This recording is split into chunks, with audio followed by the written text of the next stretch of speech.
আচ্ছা, সো আজকের টপিক হচ্ছে ডিজাইন ফর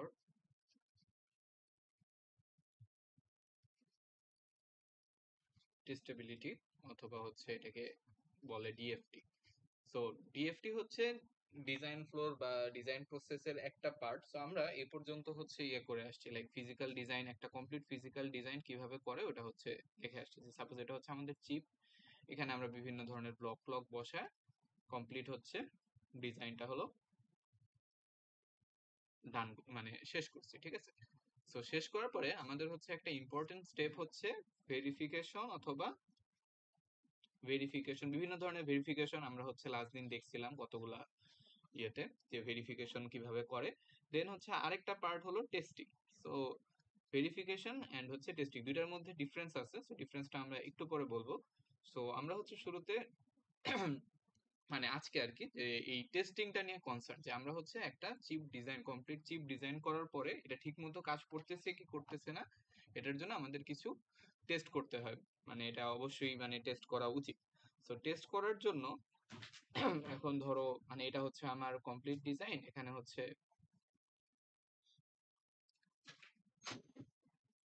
এগুলা হলো আমার ইনপুট, এগুলা হচ্ছে আমার আউটপুট। আর এটার মধ্যে হচ্ছে অনেকগুলা মডিউল আছে, এগুলো হচ্ছে এক একটা মডিউল, এটা একটা মডিউল, এটা একটা মডিউল। আমরা দেখছি যে হচ্ছে চিপ ডিজাইন করার সময় বিভিন্ন মডিউলে ভাগ করে আমরা হচ্ছে ডিজাইন ইয়েটা করি। এখন ধরো আমি ইনপুট দিচ্ছি, আউটপুট দিচ্ছি, দিয়ে ধরো আমার একটা কেসে কি হচ্ছে, আমি যে ইনপুট দিছিলাম আমি ডিজায়ার্ড আউটপুট পাই নাই। হ্যাঁ, সো আমি ধরো হচ্ছে যে একটা ইনপুট দিছি, ইনপুট দেওয়ার পরে ডিজায়ার্ড আউটপুট আসে নাই। সো ডিজায়ার্ড আউটপুট না আসার মানে হচ্ছে যে একটা এরর হয়েছে, ঠিক আছে।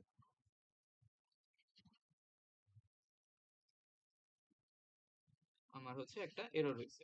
এখন আমি তো বুঝলাম যে আমার চিপটা ফল্টি, মানে এই চিপে সমস্যা আছে, আমি টেস্টিং করে পাইছি এরর আছে।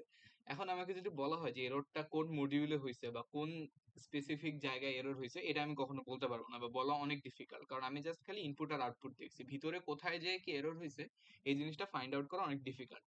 সো এই জিনিসগুলোকে আইসোলেট করার জন্য আমরা সার্কিটে এক্সট্রা কিছু মানে হচ্ছে জিনিসপত্র অ্যাড করি, যেগুলাকে বলা হয় আর কি বেসিক্যালি ডিজাইন ফর টেস্টেবিলিটি। মানে এগুলো হলো আমার মানে সার্কিটের পার্ট না, মানে অপারেশনের পার্ট না, এগুলো হলো টেস্টিং এর জন্য হলো আমরা ইউজ করি। যেমন আমরা যদি একটা ছবি দেখি, এই যে এখানে এটা হচ্ছে আমার মেইন সার্কিট। হ্যাঁ, এটা হলো মেইন চিপ, এই এতটুকু সিইউটি কে বলা হচ্ছে চিপ আন্ডার টেস্ট আর কি।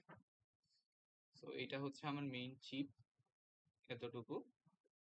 তো এই চিপের বাইরে একটা পার্ট আছে, দেখো এই পুরো পার্টটা, এটাকে বলা হচ্ছে ডিএফটির পার্ট। সো এই যে পুরো পার্টটা, এটা কিন্তু আমার চিপের অংশ না, আমার চিপের নর্মাল ফাংশনের জন্য এই পার্টটার আমার দরকার নাই। সো এই পার্টটা আমরা কেন ইনক্লুড করতেছি, এই পার্টটা আমরা সোললি ফর টেস্টিং পারপসে ইনক্লুড করতেছি, যে আমাদের যাতে কোথায় সমস্যা হইতেছে এই জিনিসটা আমরা ঠিকমতো আইসোলেট করতে পারি বা ফাইন্ড করতে পারি। সো এই যে এরকম একদম সোললি টেস্টিং পারপসে যেই ডিজাইনটা করা হয় বা যেই জিনিসগুলা আমার চিপে অ্যাড করা হয়, ওগুলাই হচ্ছে যে আমার মানে ডিএফটির কনসার্ট, যে আমরা কিভাবে এই টেস্টিং প্রসেসটাকে হচ্ছে সহজ করতে পারবো, ঠিক আছে। আচ্ছা, এখন হচ্ছে আমাদের হলো যে আমরা যেসব চিপ টিপ দেখি ওগুলাতে যেটা হয় যে আমাদের হলো প্রায় এই টেস্টিং এর জন্য যে এক্সট্রা পার্ট গুলো আমরা ইউজ করতেছি, এগুলো কিন্তু একটা হিউজ পোর্শন। মানে আগে হচ্ছে অ্যারাউন্ড 20%, মানে একটা চিপের 20% ছিল হলো মানে টেস্টিং এর জিনিসপত্র, মানে নট ইম্পর্টেন্ট, মানে ফাংশনাল কাজের জন্য ইম্পর্টেন্ট না, জাস্ট ফর টেস্টিং। বাট এখন হচ্ছে এটা 20 থেকে প্রায় 30 থেকে 40% হচ্ছে আমার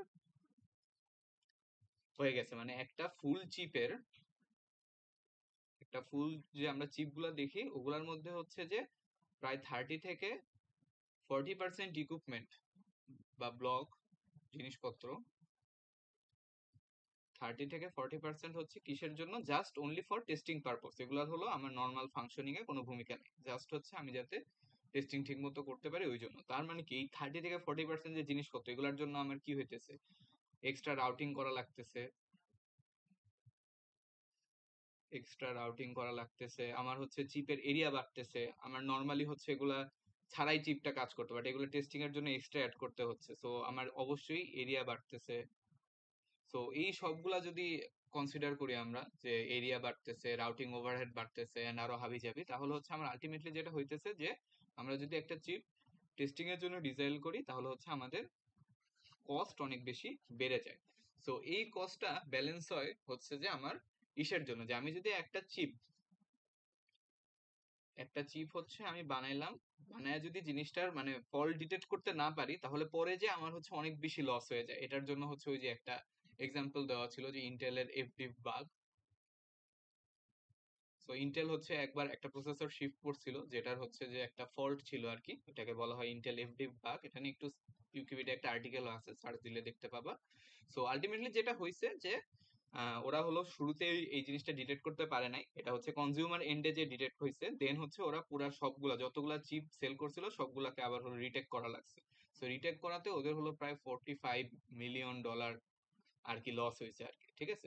তো ওরা যদি $45 মিলিয়ন বা এর থেকে আরো কম ডলারটা যদি হচ্ছে এই টেস্টিং এর পারপোসে যে এইখানে যদি ব্যয় করতো, তাহলে হচ্ছে মানে এত বেশি লস হইতো না আর কি। তো এই জন্য হলো আমাদের টেস্টিং এর জিনিসপত্র অনেক বেশি ইম্পর্টেন্ট আর কি। মানে বেসিক্যালি এই ঘটনাটার পর থেকে এই ডিএফটি হলো অনেক মানে আগানো শুরু করছে আর কি, যে মানুষজন চিপের ভিতরে টেস্ট করার জন্য এক্সট্রা খরচ করা শুরু করছে, যাতে আমি ঠিক মতো টেস্ট করতে পারি, ঠিক আছে। আচ্ছা, তো এইগুলো হলো মোটামুটি ইন্ট্রোডাকশন। এরপরে হচ্ছে আমাদের চিপ টেস্টিং এ কি কি সমস্যা হয় কিছু টার্মিনোলজি নিয়ে আমরা হচ্ছে কথা বলি। যেমন হলো এখানে এটা হচ্ছে আমাদের একটা সাপোজ চিপ। সো এখানে হলো আমাদের অনেকগুলো মডিউল আছে, এগুলো হলো এক একটা ইন্ডিভিজুয়াল মডিউল। সো আমরা দেখছি, তো এটা হলো আমাদের ফাইনাল ডিজাইন চিপ, ঠিক আছে। সো এখানে হলো আমাদের দুইটা ইনপুট আর হচ্ছে এখানে দুইটা আউটপুট। সো এখন যদি আমার ইয়ে করতে হয় যে আমি ধরো টেস্ট করতেছি, টেস্ট করতে করতে আমার ধরো মনে হলো যে এরর আসছে, যে ধরো হচ্ছে কোনো একটা টেস্ট প্যাটার্নে এরর আসছে। সো এরর আসার পর আমার মনে হলো যে এররটা হলো মডিউল 5 এর কারণে হচ্ছে। সো আমি ধরো মডিউল 5টাকে টেস্ট করতে যাচ্ছি যে মডিউল 5 ঠিকমতো কাজ করতেছে কিনা, ঠিক আছে। এখন যদি আমি এই টেস্টটা করতে যাই, তাহলে আমি দেখবো যে আমার সমস্যা কি, যে আমি মডিউল 5 কে কন্ট্রোল করতে পারতেছি না। আমার ইনপুট পিন হচ্ছে এ আর বি তে, আমি এ আর বি তে সরাসরি ইনপুট দিতে পারতেছি, আমি কিন্তু মডিউল 5 এ সরাসরি কোনো ইনপুট বাইরে থেকে দিতে পারতেছি না। সো এই যে আমি মডিউল 5 কে সরাসরি কোনো ইনপুট দিতে পারতেছি না, এই জিনিসটাকে বলা হয় হচ্ছে কন্ট্রোলাবিলিটি।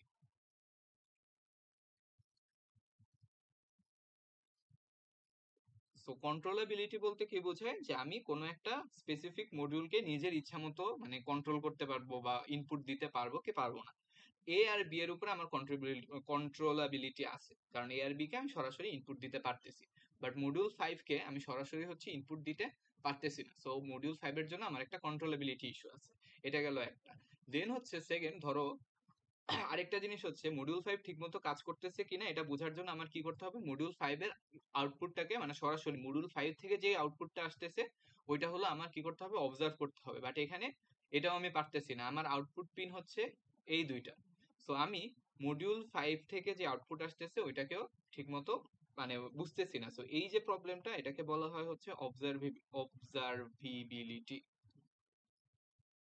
সো কন্ট্রোলাবিলিটি কি, কন্ট্রোলাবিলিটি হচ্ছে কোনো একটা মডিউলে সরাসরি ইনপুট দিতে পারতেছি কি পারতেছি না।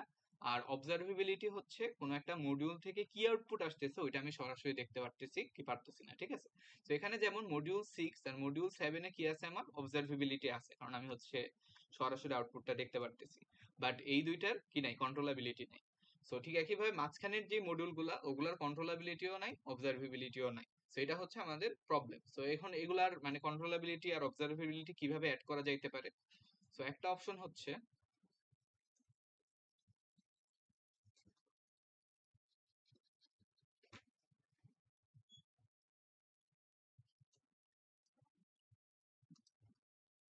আচ্ছা সো আমরা হচ্ছে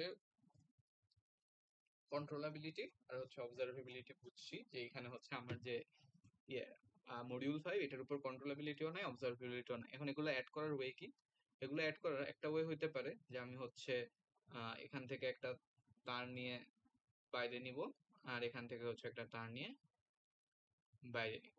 তো বাইরে নিয়ে এই তারগুলা হচ্ছে আমরা টেস্টিং এর পারপাস ইউজ করব, আর হচ্ছে মানে অবজার্ভ করব, ঠিক আছে। তো এইরকম সিস্টেম করার সমস্যা কি, সমস্যা এক নম্বর সমস্যা যেটা, সেটা হচ্ছে যে পিন বেড়ে যাবে আমার।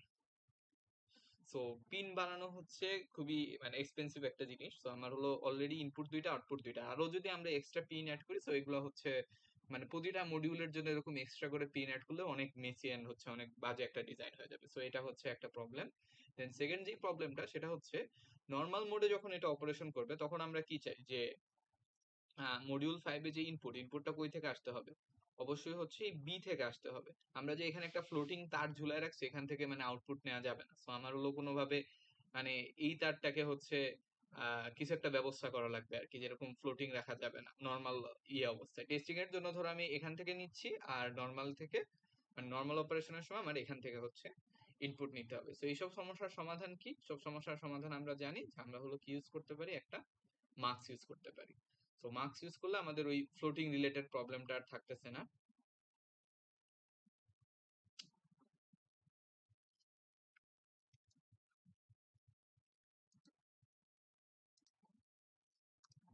তো এখানে দেখো যে এই জিনিসটা হচ্ছে একটা মাস্ক, এটা হচ্ছে একটা মাস্ক। সো মাস্ক ইউজ করলে সুবিধাটা কি? সুবিধাটা হচ্ছে এখন আমাদের হচ্ছে শুধুমাত্র একটা পিন বের করব আমরা এখান থেকে, একটা পিন বের করলাম যেটা হচ্ছে মোড। এখন যদি আমরা মোড 1 রাখি, মোডে যদি 1 দিই, তার মানে হচ্ছে আমরা এটা বুঝাচ্ছি হচ্ছে নর্মাল মোডে আছে। সো নর্মাল মোডে যখন আসবে তখন 5 এর ইনপুটটা আমার কই থেকে হবে? এই যে 2 এর ইনপুট থেকে হলো 5 এর ইনপুটটা হবে, ঠিক আছে? সো এভাবে হচ্ছে আমরা নর্মাল মোডে থাকতে পারি। আবার এই মোডের ইনপুট যখন হচ্ছে 0 হবে সাপোজ, তখন কি হচ্ছে আমার 5 এর ইনপুটটা কই থেকে আসবে? 5 এর ইনপুটটা হচ্ছে এই উপর থেকে আসবে, মানে আমি হচ্ছে বাইরে থেকে আমাদের নিজেদের ইচ্ছা মতো হলো একটা টেস্ট ইনপুট হলো আমি 5 এ দিতে পারবো, ঠিক আছে? তো এই মোডের মাধ্যমে আমরা হচ্ছে এখন 5 এর একটা কন্ট্রোলাবিলিটি আনতে পারছি। আবার ঠিক একইভাবে আউটপুটের এখানে একটা মার্ক সেট করে দেন হচ্ছে এই 5 এর আউটপুটটা আমরা যদি এই মার্কসের ভিতরে ঢুকাই, দেন হচ্ছে আমরা কি করতে পারবো যে একদম মানে 5 কে ডিরেক্ট কন্ট্রোল করতে পারতেছি এইভাবে মাঝখানে দুইটা মার্কস ইউজ করে, ঠিক আছে? সো ওই যে আমাদের প্রবলেম ইয়েটা কি, যে আমাদের এই মার্কস গুলোর কিন্তু ইউজুয়ালি দরকার ছিল না আর কি, নর্মাল অপারেশনে এই মার্কস গুলোর দরকার নেই। তো আমরা এই মার্কস গুলো অ্যাড করতেছি আমাদের টেস্টেবিলিটি বাড়ানোর জন্য। তো এগুলোর জন্য আমার হচ্ছে চিপের কস্ট বাড়বে আর কি। তো এগুলোই হলো ডিএফটির কাজ, যে টেস্ট করার জন্য আমার হচ্ছে এক্সট্রা কি সব অ্যাড করতে হবে বা কিভাবে টেস্ট করতে পারি। তো এখন বুঝতেছো যে আমার হলো মডিউল 5 কে টেস্ট করার উদ্দেশ্য না, আমার হলো এখানে অনেকগুলা মডিউল আছে, 1 2 3 4, তো সবগুলাকে কিভাবে সিস্টেমেটিক্যালি টেস্ট করা যায়, সবগুলার আগে একটা একটা করে মার্কস বসাইলে তো আমার আবারও আগের মতো হচ্ছে মানে পিন তো অনেক বাড়বে। সো এগুলার একটা মানে সিস্টেমেটিক ওয়ে লাগবে টেস্ট করার। সো এটাই হচ্ছে মানে আমরা আস্তে আস্তে ডিসকাস করবো যে কিভাবে সিস্টেমেটিক ওয়েতে সবকিছু টেস্ট করা যায়। আচ্ছা, সো এখন হচ্ছে কিছু টার্মিনোলজি। আচ্ছা, সো প্রথমে হচ্ছে ফার্স্ট যেই দুইটা টার্মিনোলজি ইম্পর্টেন্ট সেটা হলো টেস্টিং আর ভেরিফিকেশন। সো টেস্টিং আর ভেরিফিকেশনের মধ্যে পার্থক্য কি বা কোনটা কি? টেস্টিং হচ্ছে আমরা করি হলো একটা সবসময় ফিনিশড প্রোডাক্টে বা ফাইনাল চিপে, ফাইনাল অথবা হচ্ছে ফিনিশ যেই চিপ ওইটাতে হচ্ছে আমরা টেস্টিং করি। আর ভেরিফিকেশন করা হয় হচ্ছে যে ডিজাইনের বিভিন্ন পর্যায়ে, হচ্ছে ওই যে সিমুলেশনের আমরা যে বিভিন্ন ধরনের ভেরিফিকেশন শিখছিলাম, একটা হচ্ছে যে ডিআরসি, এরপরে হলো এলভিএস, এই হাবিজাবি যেসব ভেরিফিকেশন ছিল ওগুলো হচ্ছে যে আমার ভেরিফিকেশন, যেগুলো হচ্ছে আমরা সিমুলেশনের বিভিন্ন স্টেপে করি। আর টেস্টিং হচ্ছে একটা ফাইনাল চিপ যখন ফ্যাব্রিকেট হয়ে গেছে ওইটা ঠিকমতো কাজ করতেছে কিনা, ওইটা হচ্ছে যে টেস্টিং এর কাজ। তো টেস্টিং কিন্তু অনেকবার করা লাগবে, আমার যতগুলো চিপ আমি বানাইছি সবগুলোতে আমার কি করা লাগবে? টেস্টিং করা লাগবে। বাট ভেরিফিকেশন কিন্তু ডিজাইনে এতবার করা লাগে না, জাস্ট হচ্ছে ফাইনাল জাস্ট কয়েকবার ভেরিফিকেশন মানে কয়েকটা স্টেপে ভেরিফিকেশন করলে আমার হচ্ছে হয়ে যায় আর কি। তো এই গেল হচ্ছে টেস্টিং আর ভেরিফিকেশনের মধ্যে ডিফারেন্স। এখন হচ্ছে আমাদের আরো তিনটা টার্ম আছে।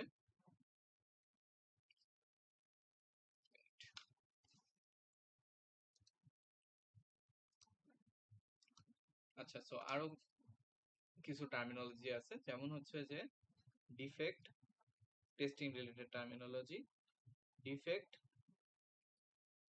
ফল্ট, আর হলো এরর। সো এগুলো হচ্ছে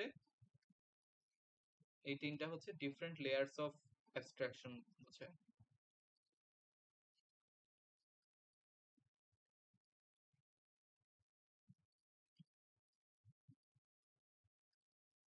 আচ্ছা, সো ডিফেক্ট জিনিসটা কি? ডিফেক্ট জিনিসটা হচ্ছে আমার একদম ফিজিক্যালি যদি হচ্ছে ইয়েতে ফিজিক্যাল মডেলে যদি কিছু যেই জিনিসটা থাকে মানে ফিজিক্যাল যেই ডিফেক্টটা ওগুলো ওইটাই হচ্ছে মানে ডিফেক্ট মানে ফিজিক্যাল এরর। যেমন হচ্ছে ম্যানুফ্যাকচার করার সময় যদি হচ্ছে কখনো মানে দুইটা জিনিস শর্ট হয়ে যায়, বা ঠিক মতো যদি এচিং না হয়, বা ঠিক মতো যদি ফ্যাব্রিকেশন না হয়, মানে ফ্যাব্রিকেশন লেভেলে যেসব ভুল টুল হয় ওগুলাকে বলে হচ্ছে যে ডিফেক্ট আর কি, ঠিক আছে? দেন ফল্ট জিনিসটা কি? ফল্ট হচ্ছে ওই করেসপন্ডিং ডিফেক্টের জন্য, আমার ম্যানুফ্যাকচারিং লেভেলের ফিজিক্যাল ডিফেক্টের জন্য আমার সার্কিট লেভেলে বা লজিক লেভেলে যেই আহ, যে জিনিসটা ম্যানিফেস্ট হয় ওইটাকে বলা হচ্ছে ফল্ট। যেমন হচ্ছে এইখানে এটা হলো একটা ন্যান্ড গেটের ইয়ে দেখানো হয়েছে, একটা ন্যান্ড গেটের এটা হলো লেআউট। সো এই লেআউটে যদি হচ্ছে এই দুইটা শর্ট থাকার কথা না, বাট এই দুইটা যদি শর্ট হয়ে যায় তাহলে আমরা লজিক লেভেলে কি দেখবো, যে এই আউটপুট আর এই এ দুইটা হচ্ছে শর্ট হয়ে গেছে। সো এই জিনিসটাকে বলে হচ্ছে ফল্ট, মানে ফিজিক্যাল ডিফেক্টের কারণে আমার লজিক লেভেলে যেই ম্যানিফেস্টেশনটা হয় ওটা হলো ফল্ট। আর লাস্টলি হচ্ছে এরর।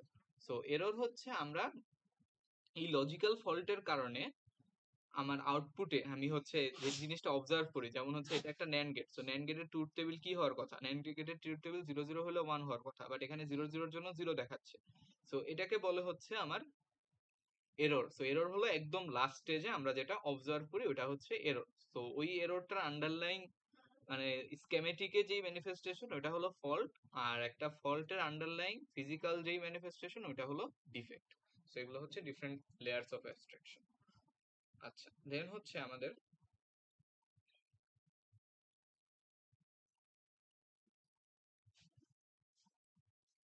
আরেকটা জিনিস, সেটা হলো যে ধরো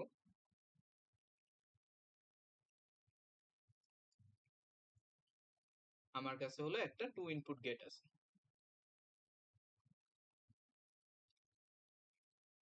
2 ইনপুট, এটা হলো সাপোজ একটা NAND gate. So NAND gate বা হলো অ্যান্ড গেট দিয়ে চিন্তা করি আমরা, সহজ। So AND gate, so AND গেটের ট্রুথ টেবিল কি? ট্রুথ টেবিল হচ্ছে 0 0 হইলে আমার হলো 0 হবে, 0 1 হইলে হচ্ছে 0 হবে, 1 0 হইলে 0, আর 1 1 হলে 1, ঠিক আছে? সো এখন আমরা যদি এই গেটটাকে পুরোপুরি টেস্ট করতে চাই যে এই গেটটা ঠিক মতো মানে চলতেছে কিনা, তাহলে আমাদের কি করতে হবে? প্রথমে হচ্ছে এগুলো হলো আমার ইনপুট, এগুলা হচ্ছে ইনপুট, আর এগুলো হচ্ছে আউটপুট। সো ন্যান্ড গেট ঠিক মতো চলতেছে কিনা, তাহলে আমার কি করা লাগবে? প্রতিবার করে একটা একটা করে ইনপুট দিতে হবে আর আমার আউটপুট দেখতে হবে কি আসে। সো আমি প্রথমে এখানে 0 0 দিব, 0 0 দিয়ে দেখবো হচ্ছে যে আউটপুট 0 আসতেছে কিনা। দেন আমার কি দিতে হবে? 0 1 দিতে হবে, 0 1 দিয়ে হচ্ছে দেখতে হবে আউটপুট আবার 0 আসতেছে কিনা। সো আমার একটা এন্ড গেট টেস্ট করার জন্য টোটাল হচ্ছে কয়টা টেস্ট কেস বা কয়টা ইনপুট দিতে হবে? সো এই যে ইনপুট গুলো এগুলোকে বলে হচ্ছে test vectors, test vector. So একটা NAND গেট টেস্ট করার জন্য মানে পুরোপুরি টেস্ট করার জন্য আমার হচ্ছে কয়টা টেস্ট ভেক্টর লাগবে? 1 2 3, টোটাল 4টা। সো আমার ইনপুট যে মানে গেটের ট্রুথ টেবিলে যে কয়টা রো থাকে ঠিক ওই কয়টা হলো আমার ইনপুট ভেক্টর দিতে হয় পুরোপুরি টেস্ট করার জন্য, ঠিক আছে? বা আমরা কি জানি যে ইনপুট যদি দুইটা হয় তাহলে নাম্বার অফ টেস্ট কয়টা হবে? 2 টু দি পাওয়ার 2 বা হচ্ছে 4। আর ইনপুট যদি 4টা হইতো, 4 ইনপুট ন্যান্ড গেট, তাহলে এই ক্ষেত্রে আমার কয়টা টেস্ট করা লাগতো? আমার হচ্ছে ট্রুথ টেবিলে রো কয়টা থাকবে? আমরা জানি 2 টু দি পাওয়ার 4 বা হচ্ছে 16টা। 8 বিট অ্যাডার মানে ইনপুট হচ্ছে 16টা, তাহলে এটার জন্য আমার নাম্বার অফ টেস্ট কতগুলা করা লাগবে? এতগুলা। তো 16 বিট মাল্টিপ্লেয়ারে আমার ইনপুট হচ্ছে 32, তো ওইটার জন্য আমার নাম্বার অফ টেস্ট হচ্ছে এতগুলা, মানে 2 টু দি পাওয়ার 32 এরকম আর কি, ঠিক আছে? আচ্ছা, আবার হলো যদি জিনিসটা সিকোয়েন্সিয়াল সার্কিট হয়, মানে এগুলো তো আমরা কম্বিনেশনাল সার্কিটের কথা বলতেছি, বাট যদি সিকোয়েন্সিয়াল সার্কিট হয় তাহলে আমরা জানি সিকোয়েন্সিয়াল সার্কিটের ট্রুথ টেবিলে কি থাকে? ইনপুট থাকে, আবার একটা থাকে হলো প্রেজেন্ট স্টেট, আর এই পাশে হচ্ছে আউটপুট। সো আমার হচ্ছে ইনপুট আউটপুট কি হবে এটা ডিপেন্ড করতেছে ইনপুটের উপর, আবার হচ্ছে প্রেজেন্ট স্টেটে কি অবস্থা আছে মানে প্রেজেন্ট স্টেট ওইটার উপর।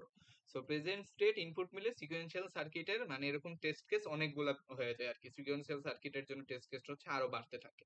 তো এভাবে যদি আমার টেস্ট কেস বাড়তে থাকে তাহলে যে সমস্যাটা হয় যে আমরা যদি ধরে নিই যে প্রতিটা টেস্ট কেসের জন্য যে একটা টেস্ট আমি হলো করব, এটার জন্য আমার সময় লাগে হলো 5 মাইক্রোসেকেন্ড, খুবই রিজনেবল, মানে খুবই একটা রিজনেবল টাইম, যে এক একটা টেস্ট কেস টেস্ট করার জন্য মানে এক একটা ইনপুট ভেক্টরের জন্য আমার টাইম লাগে হচ্ছে 5 মাইক্রোসেকেন্ড। তাহলে হচ্ছে আমি যদি স্কেল করি আস্তে আস্তে, যদি দেখি যে 4টার জন্য খুব একটা সময় লাগবে না, 16টার জন্য লাগবে না, আর এতগুলোর জন্য তখন একটু বেশি লাগবে, বাট আমি যদি এই যে 32 বিটের কথা চিন্তা করি তখন ওটা হচ্ছে 11 আওয়ার, মানে হচ্ছে একটা 32 ইনপুটের গেট চেক করার জন্য বা টেস্ট করার জন্য আমার প্রায় 11 আওয়ার লাগতেছে। সো এটা হচ্ছে আসলে খুবই অ্যাবসার্ড অ্যামাউন্ট। আর এরকম ভাবে যদি আমার যদি অনেক বেশি আরো ইনপুট হয়, তাহলে তো বুঝতেছই যে টেস্ট ডিউরেশন আস্তে আস্তে মানে এটা অনেক বাড়বে, এন্ড এটা হচ্ছে রিয়েলিস্টিক্যালি পসিবল না। সো এর জন্য আমরা যেটা করি, একটা কনসেপ্ট ইউজ করি যেটাকে বলা হয় হচ্ছে ফল্ট কভারেজ।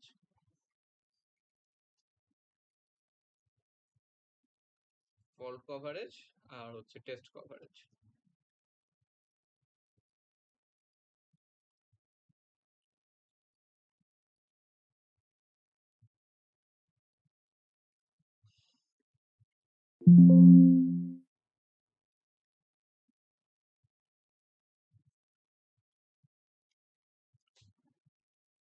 আচ্ছা,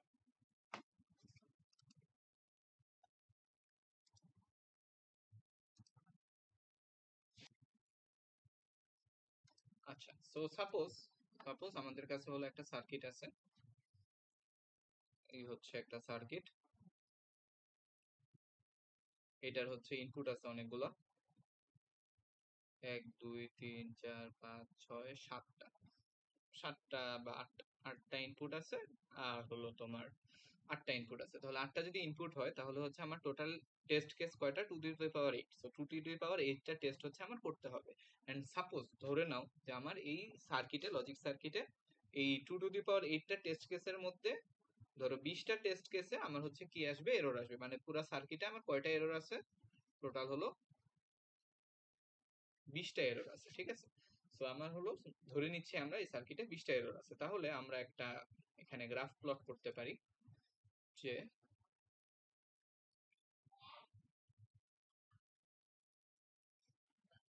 এই পাশে হলো নাম্বার অফ টেস্ট পারফর্মড, আর এই পাশে হচ্ছে এররস ডিটেক্টেড।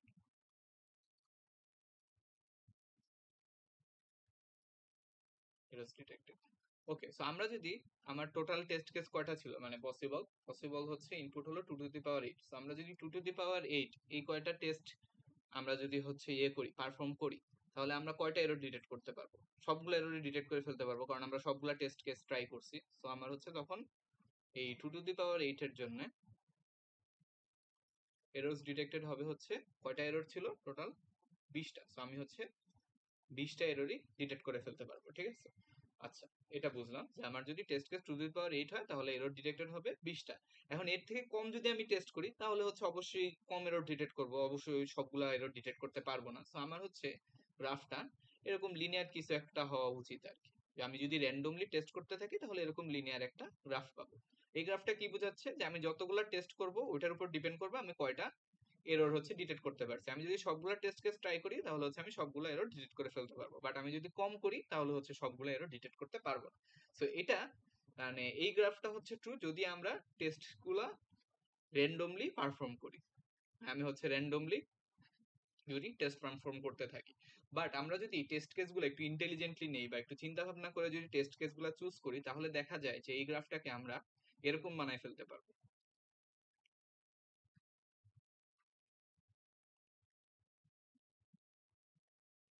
যে আমরা যদি টেস্ট কেসকে অপটিমাইজ করি তাহলে এই গ্রাফটাকে এরকম বানায় ফেলতে পারবো। এটার অর্থ কি? এটার অর্থ হচ্ছে আমার এই 2 টু দি পাওয়ার 8 মানে এতগুলা টেস্ট করা লাগবে না, আমি খুবই অল্প পরিমাণ টেস্ট করে, এই যে দেখো এই নাম্বারটা হচ্ছে খুবই কম, ওই 2 টু দি পাওয়ার 8 এর তুলনায় এই নাম্বারটা হলো খুবই কম। সাপোজ হচ্ছে এটা মানে কত দিবা, ধরো 2 to the power 4 or something, 4 এরকম। তো অনেক অল্প পরিমাণ টেস্ট করে আমরা কি করতেছি, আমরা হচ্ছে 20টা এররের মধ্যে ধরো অলমোস্ট 18টা ডিটেক্ট করে ফেলছি। টোটাল 20টা ডিটেক্ট করার জন্য আমার হলো সবগুলা টেস্টই করা লাগবে, এছাড়া উপায় নেই।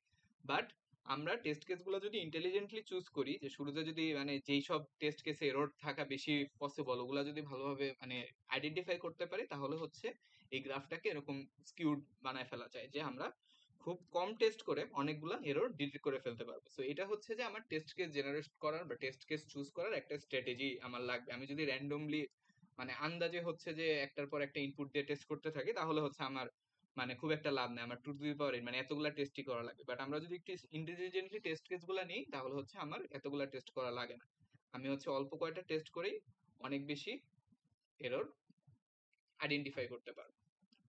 আচ্ছা, তো এই জিনিসটাকে বলা হয় হচ্ছে আর কি ফল্ট কভারেজ বা টেস্ট কভারেজ আর কি, যে আমি কতটুকুলা এরর হচ্ছে, মানে কতগুলা ফল্ট হচ্ছে আমি কভার করতে পারতেছি আমার টেস্টিং করে।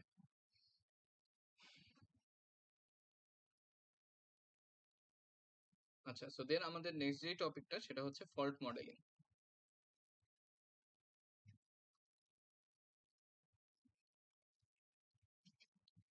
Fault modelling, so fault modelling basically যেটা করে আমরা ধরো একটা সার্কিট টেস্ট করতে হবে, হ্যাঁ, আমাদের হচ্ছে একটা সার্কিট বা ব্লক হলো টেস্ট করতে হবে। তো টেস্ট করার জন্য আমাদের কাছে কি আছে, আমাদের ইনপুট আছে, আউটপুট আছে। সো এখন আমরা হচ্ছে ধরে নিই যে এই সার্কিটে কি ধরনের ফল্ট, মানে একটা ফল্ট হলো আমরা ধরে নিই যে এই পার্টিকুলার ফল্টটা হচ্ছে হইছে এই সার্কিটে, ঠিক আছে। সাপোজ হচ্ছে ধরো তোমার আমি একটা যদি সার্কিট আঁকি, যে ধরো এটা হলো একটা এন্ড গেট, এরপরে হচ্ছে একটা ন্যান্ড গেট, দিক দিয়ে হচ্ছে আরেকটা আউটপুট, আর এই দিক দিয়ে হলো আমার ফাইনাল আউটপুট। এটা হচ্ছে খুবই সিম্পল একটা সার্কিট, যে এ বি সি, আর এটা হচ্ছে আউটপুট। তো আমরা ধরে নিব যে এই সার্কিটে হচ্ছে কি হয়েছে, কোন কি ধরনের ফল্ট হয়েছে, এটা হচ্ছে আমরা ধরে নিব। এটা হলো ফল্ট মডেলিং এর কাজ, যে আমরা হলো ফল্টটা ধরে নিই, যে আমরা ধরে নিই সাপোজ এই যে ইয়েটা, যে এই যে নোডটা, এই নোডটা সাপোজ হচ্ছে ভিডিডির সাথে শর্ট হয়ে গেছে, তার মানে কি এই নোডটার ভ্যালু সবসময় কি হয়ে যাবে, 1 হয়ে যাবে। তো এই জিনিসটাকে বলা হচ্ছে যে ফল্ট মডেলিং আর কি, যে আমরা হলো একটা ফল্ট ধরে নিয়ে দেন ওই ফল্টটা আইডেন্টিফাই করার জন্য কি করব, টেস্ট কেসগুলো জেনারেট করব, যে আমি এক ধরে নিব যে এই ফল্টটা হয়েছে, এখন এই ফল্টটা কিভাবে আইডেন্টিফাই করা যায়, ঠিক আছে। তো এটা হলো স্ট্রাকচার ডিএফটি আর কি, যে আমরা ব্লাইন্ডলি টেস্ট না করে আমরা কি করব, একটা ফল্ট ধরে নিয়ে দেন ওই ফল্টটাকে আইসোলেট করার জন্য বা আইডেন্টিফাই করার জন্য হচ্ছে টেস্ট কেস জেনারেট করব। সো ফল্ট মডেলিং এর দুইটা খুবই পপুলার মডেল হচ্ছে স্টাক এট জিরো, আর হচ্ছে Starc at one fault. So stuck at zero fault অথবা Starc at one fault. So এই মডেলে কি অ্যাজুম করে নেওয়া হয়, এই মডেলে অ্যাজুম করে নেওয়া হয় যে ধরো একটা লজিক ব্লক আছে, আগে যেরকম আসছিলাম আর কি, এটা হচ্ছে আমার একটা লজিক ব্লক, একটা পার্টিকুলার ব্লক আর কি, মডিউল বা ব্লক যেটাই বলো তুমি। সো এরকম আর কি আছে কিছু একটা।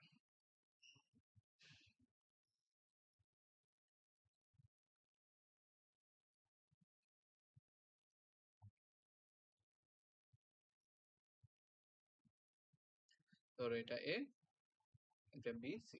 So stuck at zero or stuck at one, এই ফল্টে বা এই মডেলে আমরা অ্যাজুম করে নিই হচ্ছে আমাদের এখানে যতগুলা নোড আছে, হ্যাঁ, এখানে নোড কয়টা আছে, এ বি সি, এটা একটা নোড, এটা একটা নোড, দেন হচ্ছে এটা একটা নোড, এটা একটা নোড। সো এই নোডগুলোর মধ্যে আর আউটপুট একটা নোড। সো এই সবগুলা নোডের মধ্যে যে কোনো একটা, মানে অনলি ওয়ান, সবগুলা মানে মাল্টিপল না, অনলি ওয়ান নোড কি হয়েছে, অনলি ওয়ান নোড হয় হচ্ছে স্টাক এট জিরো অথবা হচ্ছে Starc at one. Starc at zero বা ওয়ান মানে হচ্ছে ওয়ান, ওয়ান মানে কি জিনিসটা, মানে এই নোটটা কি হয়ে গেছে আমার ভিডিডির সাথে শর্ট হয়ে গেছে, অথবা হচ্ছে এই নোটটা কি হইতে পারে, গ্রাউন্ডের সাথে শর্ট হয়ে যেতে পারে, ঠিক আছে। সো আমাদের অ্যাজাম্পশন কি, অ্যাজাম্পশন হচ্ছে যে আমার একটা লজিক ব্লকে যতগুলা নোড আছে, ওই নোডগুলোর মধ্যে যে কোনো একটা কি হয়েছে, স্ট্যাক এট জিরো হয়েছে অথবা স্ট্যাক এট ওয়ান হয়েছে, নট মাল্টিপল, যে কোনো একটা। এখন এটা একটা মানে অ্যাজাম্পশন, আমাদের একটা লজিক ব্লকের মধ্যে হচ্ছে মানে মাল্টিপল এরকম এরর থাকতে পারে, বাট একটা লজিক ব্লকের মধ্যে ইউজুয়ালি একটার বেশি এরর থাকার প্রবাবিলিটি হচ্ছে অনেক কম। সো আমরা হচ্ছে জিনিসপত্র আমাদের মানে একটা ওয়ে আছে হলো সব টেস্ট কেস চেক করা, যেটা আমরা দেখছিলাম, বাট আমরা হলো জিনিস অপটিমাইজ করতে চাচ্ছি যে কিভাবে মানে জিনিসপত্র মানে প্রবাবিলিস্টিকলি ভালো করা যায় আর কি। সো ওটার একটা স্টেপ হচ্ছে যে ধরে নেওয়া যে একটা লজিক ব্লকে কখনো হচ্ছে একটার বেশি এরর থাকবে না, সো অনলি ওয়ান স্ট্যাক এট জিরো অথবা অনলি ওয়ান স্ট্যাক এট ওয়ান এই আছে। আচ্ছা, সো এখন মানে এটা ধরে নিয়ে আমাদের লাভ কি, বা এটা থেকে আমরা কিভাবে টেস্ট কেস কমাইতে পারি, বা এই মডেল থেকে আমরা টেস্ট কেস কিভাবে কমাতে পারি, সো এটা হচ্ছে আমাদের নেক্সট সো এটার জন্য আমরা একটা এক্সাম্পল করব, খুবই সিম্পল একটা এক্সাম্পল, সেটা হচ্ছে আচ্ছা, সো ইউটিলিটি বা এক্সাম্পল হিসেবে আমরা একটা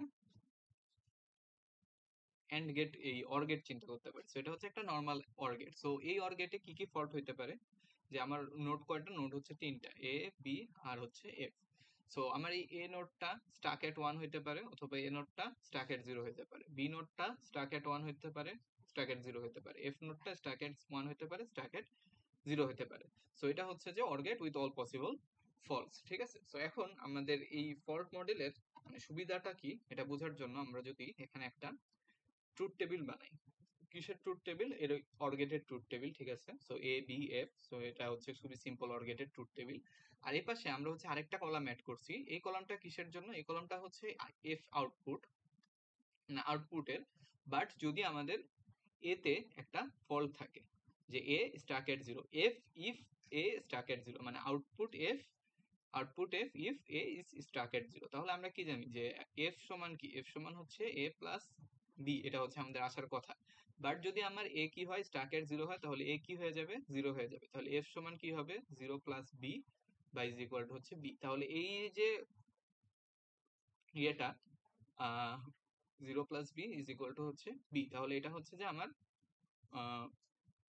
বি কে ফলো করার কথা। এখানে মনে হয় একটু ইয়ে করছে, দাঁড়াও 1 মিনিট। আচ্ছা সরি, এটা এন্ড গেটের জন্য ছিল, আমি অর গেটের জন্য করতেছিলাম, এটা এন্ড গেটের টেবিল দেওয়া ছিল।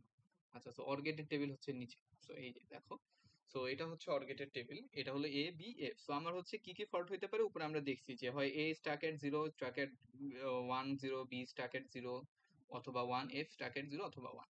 সো এই ট্রুথ টেবিলটা আমরা কিভাবে বানাইছি দেখো, যে প্রথমে হচ্ছে নর্মাল এই ইনপুট আউটপুট 0 0 হইলে এফ 0 হবে, 0 1 হইলে 1 হবে, 1 0 হইলে 1 হবে, 1 1 হলে 1 হবে। এটা হলো একদম নর্মাল কেস, যখন হচ্ছে আমার কোনো ফল্ট নাই। এটা হলো আমাদের নর্মাল ট্রুথ টেবিল, ঠিক আছে। আচ্ছা, দেন হচ্ছে আমার এই পাশের যে কলামগুলো অ্যাড করছি এগুলো হচ্ছে বিভিন্ন পসিবিলিটির জন্য, বিভিন্ন ফল্ট পসিবিলিটির জন্য। যেমন হচ্ছে আমার যদি এফ যদি স্টাক এট 0 হয়, যে এফ হচ্ছে স্টাক এট 0, তখন আউটপুট গুলো কেমন হবে? তাহলে এফ যদি স্টাক এট 0 হয় তাহলে আউটপুট সব 0 হবে, অবশ্যই, ঠিক আছে। দেন এফ যদি স্টাক এট 1 হয় তাহলে আউটপুট সব কি হবে? 1 হবে। দেন পরের কেসটা কি? এ স্টাক এট 0, মানে হচ্ছে এ হলো আমার 0 তে স্ট্যাক হয়ে গেছে, তখন হলো আমার আউটপুট গুলো কেমন আসবে? তো আমরা যদি অর গেটের কথা চিন্তা করি, যে এফ ইজ ইকুয়াল টু হলো এ প্লাস হচ্ছে বি। এখন এ যদি স্টাক এট 0 হয়, তার মানে এ সবসময় 0 প্লাস হচ্ছে বি। তাহলে এখন অর গেটের আউটপুটটা কি হবে? আমার বি কে ফলো করবে সবসময়। তাহলে দেখো এই যে এই আউটপুট গুলা আমার হচ্ছে এই বি কলামকে ফলো করছে। ঠিক এভাবে আমরা বাকি কলাম গুলো হচ্ছে বানাইতে পারবো, যে এগুলো হচ্ছে বিভিন্ন পসিবিলিটি আর কি, এই ফল্ট গুলা হইলে আউটপুট কিরকম আসতো, ঠিক আছে। আচ্ছা, এখন এই কলামে আরেকটা জিনিস যেটা লক্ষ্য করার মতো, এখানে কিছু আউটপুট হচ্ছে ইটালিকে দেওয়া আছে। যেমন আমরা যদি চিন্তা করি যে এইখানে আমরা যদি এই কলামটার দিকে তাকাই, তাহলে হচ্ছে যে প্রথমটা এফ স্টাক এট 0 যদি হয়, মানে এই পসিবিলিটির জন্য বা এই ফল্টের জন্য আমার কি আসবে? এ 0 বি 0 দিলে আউটপুট কি আসবে? 0 দিবে। আমার নর্মাল কেসে ফল্ট ফ্রি অপারেশনে আউটপুট কি? 0। তাহলে আমি এ 0 আর বি 0 যদি ইনপুট দেই, তাহলে আমার নর্মালি আউটপুট 0 আসে, আবার ফল্ট হইলেও আউটপুট কি আসে? 0 আসে। সো আমি এ 0 বি 0 ইনপুট দিয়ে কখনো এই ফল্টটা, যে এফ স্টাক এট 0, এই ফল্টটা কখনো আইডেন্টিফাই করতে পারবো না, কারণ নর্মাল কেসেও 0 আসতেছে, ফল্টওয়ালা কেসেও কি আসতেছে? 0 আসতেছে। সো আমার যদি এই ফল্টটা আইডেন্টিফাই করতে হয়, তাহলে আমার ইনপুট কি দিতে হবে? এই তিনটার মধ্যে যে কোনো একটা। এই তিনটায় কি হয়? আমার ফল্টওয়ালা আউটপুট আর হচ্ছে নর্মাল কেসের আউটপুট হলো ডিফার করে। সো এই জন্য এগুলো ইটালিক দিয়ে দেখানো হয়েছে, যে 0 1 এ নর্মাল কেসে 1 আসার কথা ছিল, বাট যদি স্টাক এট 0 হয় তাহলে কি আসবে? 0 আসবে। তাহলে আমি আইডেন্টিফাই করতে পারবো যে একটা ভুল হয়েছে, ঠিক আছে।